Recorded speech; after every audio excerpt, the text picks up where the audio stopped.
everyone. So, next up is one of my earlier works, the work about fire and many other things. So yeah, here you can see the fire and a lot of different kind of imagery. As I told you yesterday in my first work of this sequence I am introducing to you. This is a sequence I made before, in 2015 I started and I finished them in 2018. And I started with painting the black, for this painting, the squares, like the computer-like imagery. I was zooming in on pixels of pictures, and I was painting like the zoomed images of the pixels of the pictures. This is actually from the video game Sims. The Sims. I don't know if you know that game. When we were children, we could play this, and I was always fascinated by the green life force energy hanging above the heads of the persons of the game. It reminded me of like life force and also life force of digital imagery, and yeah, I had kind of this crazy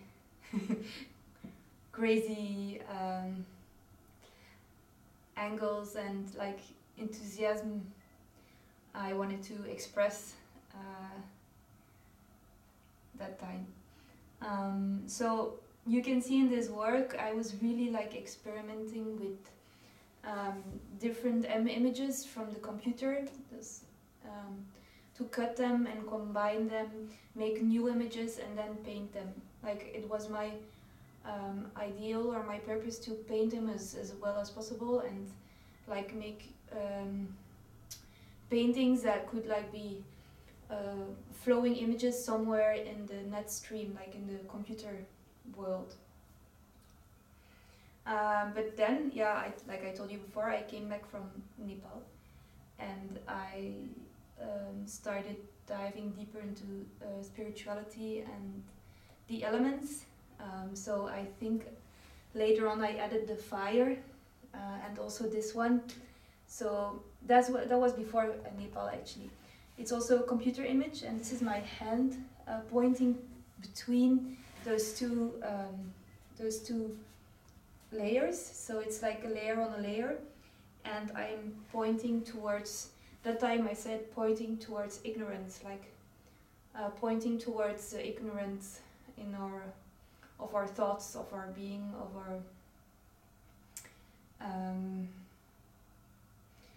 our stream of consciousness, like the ignorance that makes us stuck, or that makes us do what we are doing, or that makes us like staying in one place and not reaching our goals, or the ignorance that makes us want to fight or makes wars, or like the ignorance that we are blind for the fact that we all want to be happy and that we are all connected actually, and that no one of us from deep inside wishes someone else to harm someone else. But it just happens because of ignorance and because of what we are afraid to lose, fear, actually more fear-based society.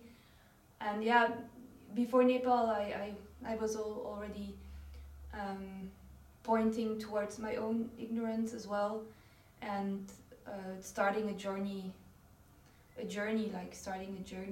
for myself, and because I was always wanting to express something and show something, but back then I didn't really know what it was. It was difficult to say what it was because I wasn't even aware that everyone had different kind of thoughts and different kind of inner landscapes and preferences, and if you grow up in a society that is quite dense, like you have to do something and you have to do the same thing like everyone else is doing, because otherwise you are seen as crazy or like you're not accepted, and that feeling of shame is, or the feelings that come with that is really, it's awful to feel not accepted in a group, because we are all related to each other and we want to connect with each other, and but at the same time we want to be able to be ourselves. And for me that has been quite a difficult thing, because I never found myself really fitting in somewhere, and like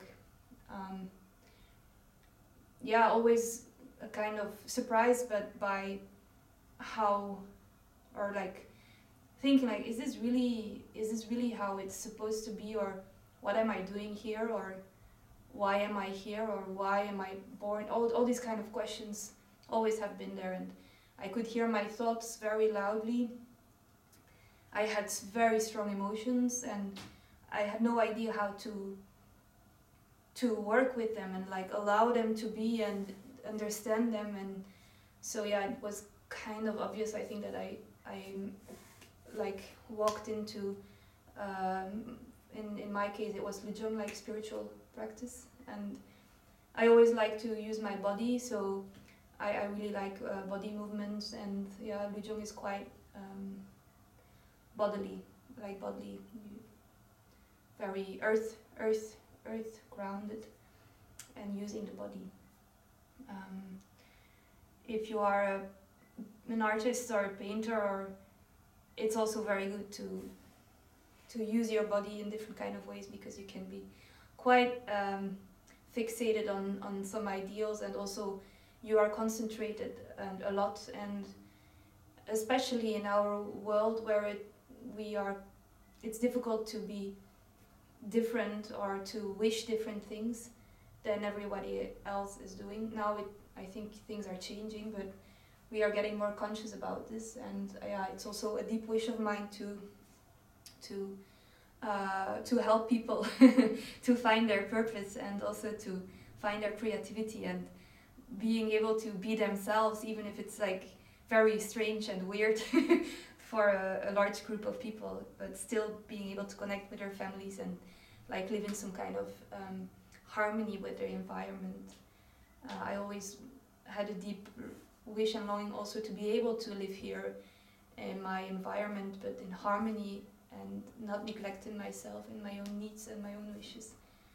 So that has been a journey to be able to see. And actually the only thing that works is love, unconditional love and acceptance, and pointing towards your own ignorance. Like if you feel hate towards someone, or you are angry because someone is doing something that you think they should not be doing, it's easy to point that out, but it's more difficult to practice unconditional love and understanding and acceptance.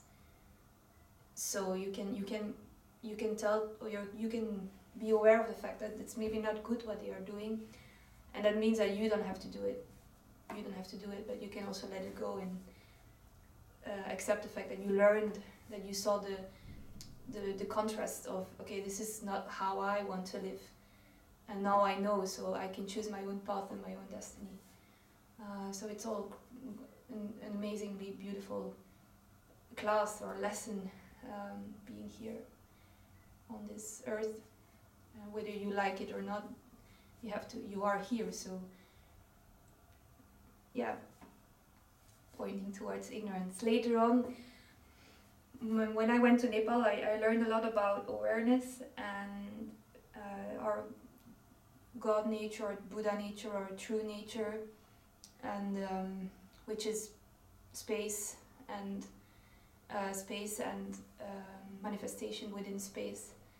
And I in my painting about air, or I'm more pointing towards the space we have, like the openness. So it's maybe also a nice change inside me, like not being so focused anymore on what is not good, but allowing more the space and everything to be where it is, perfectly as it is. I think I chose to put fire on this work because it's quite fiery. Like it has yeah, how can I say, the energy of the work is more dark and more like the power of fire, of burning things, and also of creating things. Like when you feel inspired, it's like a spark of fire which kills everything that you don't need in that moment to create what you want. It's like when you use your body to go beyond, you create fire inside your body to burn all what you no longer need, or what you can, or your emotions, or your ignorance, or your things that are holding you back. You can become aware of them, but you can also, through some practices, kind of burn them. And yeah, I was very fascinated by all these things. There below there is a green spot. It's like the all-seeing eye, or something like the all-seeing eye of awareness, or of consciousness, and the all-seeing burning eye, the eye of love, maybe. I think much more I cannot say about the work, because to me the older works are more like a compilation of all kind of different kind of things, of aspects I've been through my processes of transformation. And yeah, I somehow wanted them to look like that, but my new works are much more like they are one kind of energy that I want to show you, and one kind of expression of something.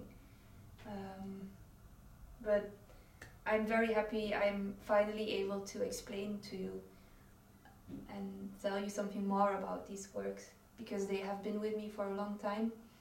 And I was always thinking, oh, what's gonna happen with them? Like, because I have put a lot of effort, a lot of work in them. They are very big. When I see them now, I'm like, oh my god, I did that when I was much younger. Like I was 25 or maybe 24 even. And it's a different kind of energy when when years pass by and there are so many things that change, and yeah. So yeah, thank you for being here again. I hope you are doing well, and I'm happy I can explain this to you. So the next one that I will show you is a work about, I think, air or earth. I don't know yet, but it will be tomorrow. Thank you.